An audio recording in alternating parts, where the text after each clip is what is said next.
I still replay that drive in my head whenever I'm alone on the highway at night. I was 22 then, driving on State Route 32 late at night from a friend's house. The highway was nearly empty. My radio kept slipping in and out of static, voices dissolving into hiss. So I turned the volume down and drove in silence. Suddenly, I noticed headlights filling my rearview mirror. They came up fast, too fast for that stretch of road. I remember checking my speed, thinking I might be going too slow or that maybe I'd drifted. I eased into the next lane, giving the driver room to pass. That's just what you do, especially at night. But the car didn't pass. It slowed and settled beside me, matching my speed perfectly. I glanced over, irritated more than afraid at first, expecting to see someone on their phone or messing with me.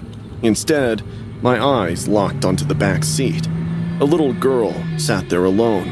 She couldn't have been more than 6 or 7. Her face was pressed flat against the window, skin pale in the harsh glow of the streetlights.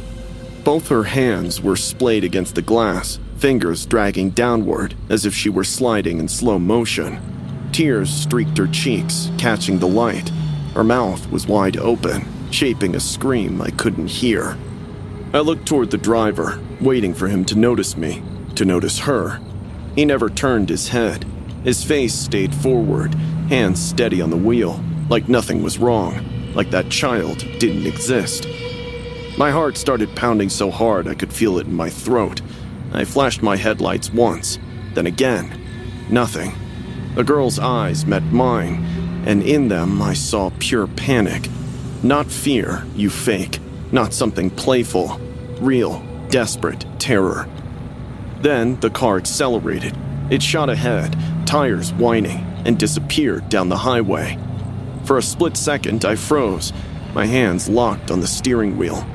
Every warning I'd ever heard screamed at me to let it go. I reached for my phone, thinking to call 911, but the highway was empty, and the area was miles from the nearest town. If that was a kidnapping, which I was quite sure of, then by the time I explained it to a dispatcher, the car would be long gone. The face of the crying kid kept rotating in my mind. I got to take matters into my own hand. I sped up. I told myself I would just follow at a distance, just long enough to get a plate number. The car exited the highway without signaling, turning onto a narrow dirt road surrounded by woods.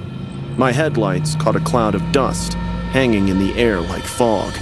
I hesitated. The rational part of me begged to turn around, but the other part, the one that couldn't forget that silent scream, kept my foot on the gas. The dirt road swallowed me whole. There were no streetlights or houses around. After driving like this for 10 to 15 minutes, the car ahead began to slow down. Then it stopped. My headlights washed over its rear bumper, illuminating the red dust drifting down. For a moment, nothing happened. I sat there with my engine idling, my pulse roaring in my ears. I told myself I'd stay in the car and call the cops right now, but then I thought about the girl. I stepped out. The night air was cold and smelled like damp earth. My footsteps sounded too loud, crunching on gravel as I took a few cautious steps forward. All of a sudden, the car doors opened. 2 men got out. Something about them was immediately wrong. Not just the fact that there were 2 of them, not 1. It was the way they looked. They had masks on. One had a cornstalker latex mask stretched over his face, the grin frozen and lifeless. The other wore a grotesque Momo mask, eyes bulging unnaturally, a smile twisted into something inhuman. In the glow of my headlights, the masks looked unreal, like something from a nightmare that had slipped into the real world. One of them had a knife. The other swung a heavy machete over his head, and they were sprinting in my direction. My brain finally caught up. This wasn't a kidnapping. It was a trap. I stumbled backward, almost balancing so I don't fall down. That's when I saw the little girl in the back seat. She was watching me with a creepy grin. Her innocent eyes were now scary with evil in them. She waved at me slowly, mockingly, like she were sharing some private joke. That was the moment something inside me broke. the moment I understood how close I was to dying. I ran. I don't remember turning. I don't remember thinking. I just moved. I yanked my car door open and threw myself inside, hands shaking so badly I could barely get the key into the ignition. The engine roared to life just as something slammed into my window. The machete struck the glass with a deafening crack, spiderwebbing at inches from my face. Shards sprayed across the dashboard. I screamed and slammed the car into reverse. Gravel flew as I tore backward, tires skidding, heart hammering like it was going to burst. I didn't look back. I didn't stop until the dirt road spit me back onto the highway. Even then, I kept driving, miles blurring together, my hands locked on the wheel until they ached. I didn't feel safe until I was home, door locked, lights on, sitting on my bed with my head in my hands. When I finally called the cops, I told them everything. They took my statement seriously. At least it felt that way. But days turned into weeks. No arrests, no follow-ups, no news. Sometimes I wonder how many of them stopped to help and probably didn't get a chance to get out alive. And every time I pass that stretch of highway near midnight, I turn my radio off and keep my eyes straight ahead, hoping I never see that devil kid or her accomplices again. This happened last week when I was driving down Interstate 40 during a thunderstorm. I gripped the steering wheel with both hands, leaning forward like that might somehow help me see better through the windshield. My daughter was strapped into her booster seat behind me, humming to herself, completely unaware of my worried mind. I just wanted to get home. We were still miles away when she spoke up, her small voice cutting through the sound of rain and wipers. Mom, I really have to pee. I can't hold it. I glanced at the dashboard clock, then the empty stretch of road ahead. I couldn't see any exits or gas stations. There were just trees, darkness, and rain.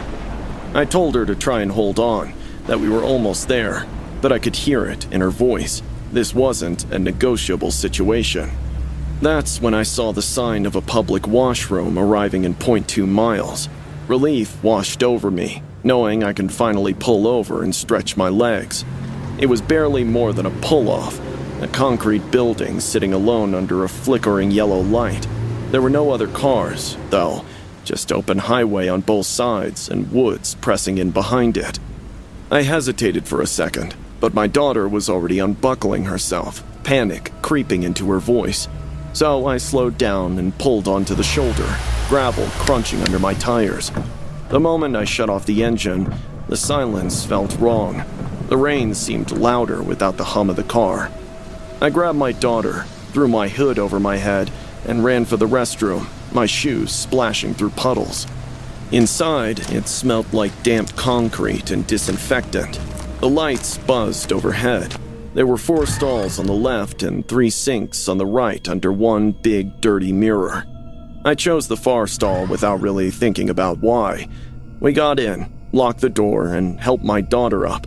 That was when the feeling hit me. It wasn't fear, exactly. More like awareness. Like my body had picked up on something my brain hadn't caught up to yet. The hair on my arm stood up. My stomach tightened. I told myself I was being ridiculous. It was late, I was tired, and horror stories have a way of creeping into your head when you're alone. I focused on my daughter, counted her breaths, listened to the rain pounding the roof.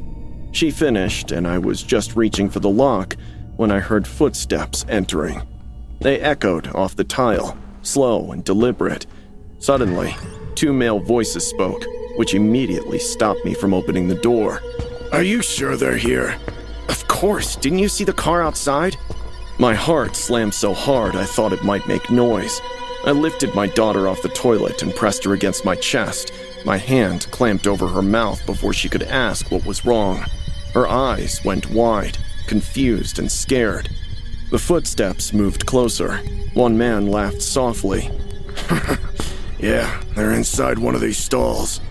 I didn't think. I lifted my daughter back onto the toilet seat and climbed up after her, balancing awkwardly, holding her as high and tight as I could. My legs shook so badly I thought I might fall, but I didn't dare move. The men started to check the stalls one by one. I could see shadows shifting beneath the divider. They stopped in front of us and tried the door. It rattled once, then again, harder. They realized it's locked from the inside. "We know you're in there, you and your little girl." My daughter started to tremble.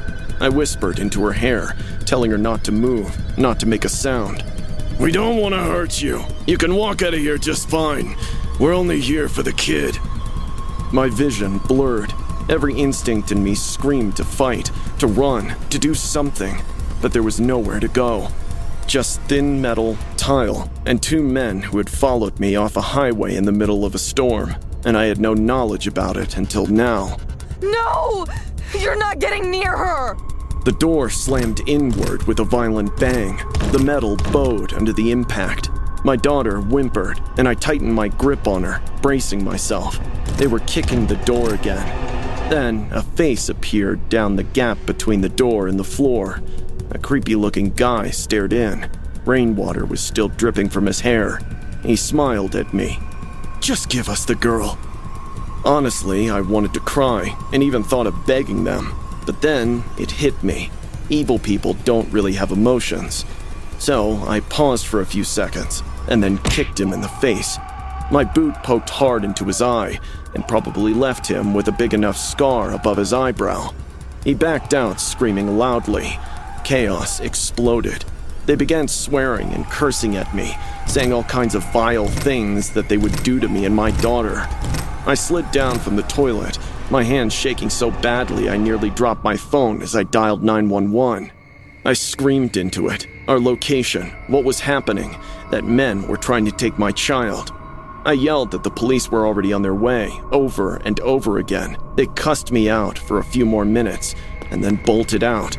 They slammed the restroom door on the way out so hard that the stalls trembled with the impact. I didn't move.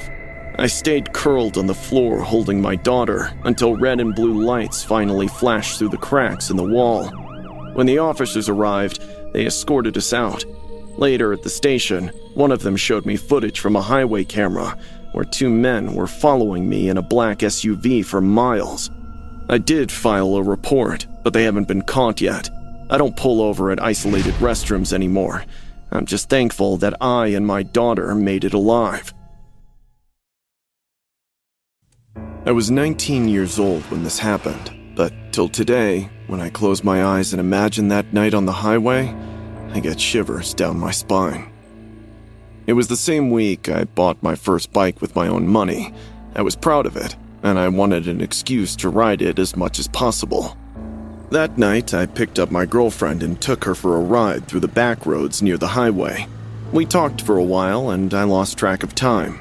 By the time I dropped her off at her house, the sky was already darkening. When I finally started riding home, the road felt quieter than normal. Cars were still driving on the highway beside me, but the area around the road felt empty. There were no pedestrians, there were no open shops, there were no houses nearby with lights on. There was only the road, the trees, and the sound of passing vehicles. About halfway home, my bike suddenly felt heavier. I slowed down and noticed that the back tire was wobbling. I stopped and looked down. The tire was flat.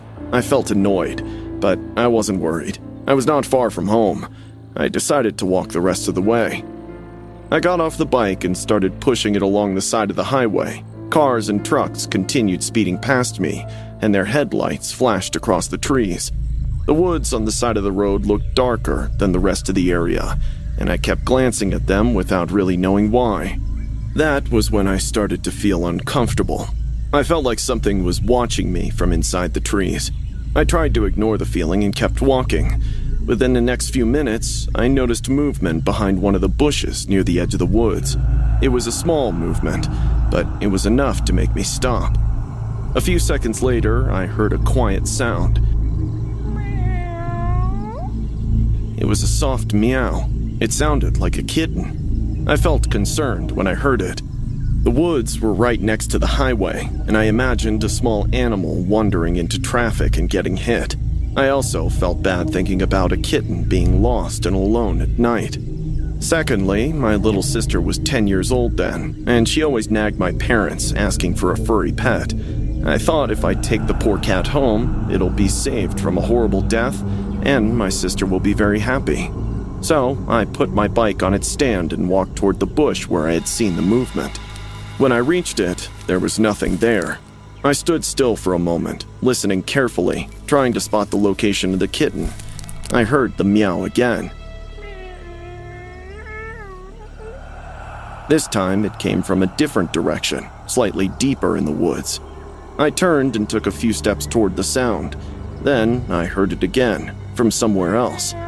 Each time I followed it, the sound came from farther away. I assumed the kitten was scared and moving around to avoid me, but I was also adamant about finding it. I kept following it. I did not realize how far I had gone until the sounds of the highway became faint. The trees blocked most of the remaining light, and the woods became darker and quieter around me. The meowing started to sound different. It was not weak or desperate like an animal in distress. It sounded even and controlled. The sound repeated in the same exact way each time. That was when I started to feel nervous. I stopped walking and looked around me. I realized I could no longer see the road. I could not even see the glow of the headlights through the trees. Giving up hope of bringing the kitty home, I turned back to leave. But as soon as I did, I heard the meow again. It was right beside me. I turned my head back slowly. There was a small shrub next to me. Something pale was visible through the trees. I assumed it was the kitten. I stepped closer. The leaves moved, and a head slowly rose up from behind the shrub. It was not an animal. It was a woman. Her skin looked pale and dirty. Her hair was messy and uneven. Her eyes were wide and focused directly on me. She lifted her head higher and made a low purring sound in her throat. It sounded exactly like a cat.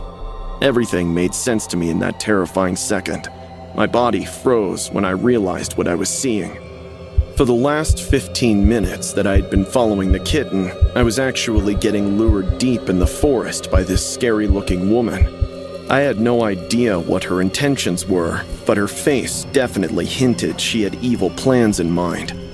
All of a sudden, she smiled, and the fear hit me like a brick to the face.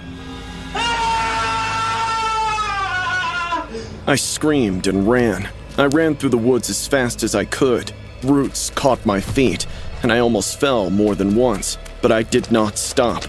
I heard footsteps behind me along with the purring sound behind me. I glanced back to see if she was chasing me, and she was, but she was chasing me on all fours like an animal. I reached the edge of the woods and saw my bike. I ran to it, jumped on, and fired it up immediately. The tire was still flat, and the bike wobbled badly, but I kept riding. I did not look back again. I rode all the way home. When I got inside, I locked the door and sat on my bed in the dark for a long time. I did not tell anyone what happened. I knew no one would believe me. I even tried to convince myself that I imagined it, but sometimes, late at night, when everything's quiet, I hear a soft meowing outside my window. I never look outside when I hear it. I never follow it, and I never will.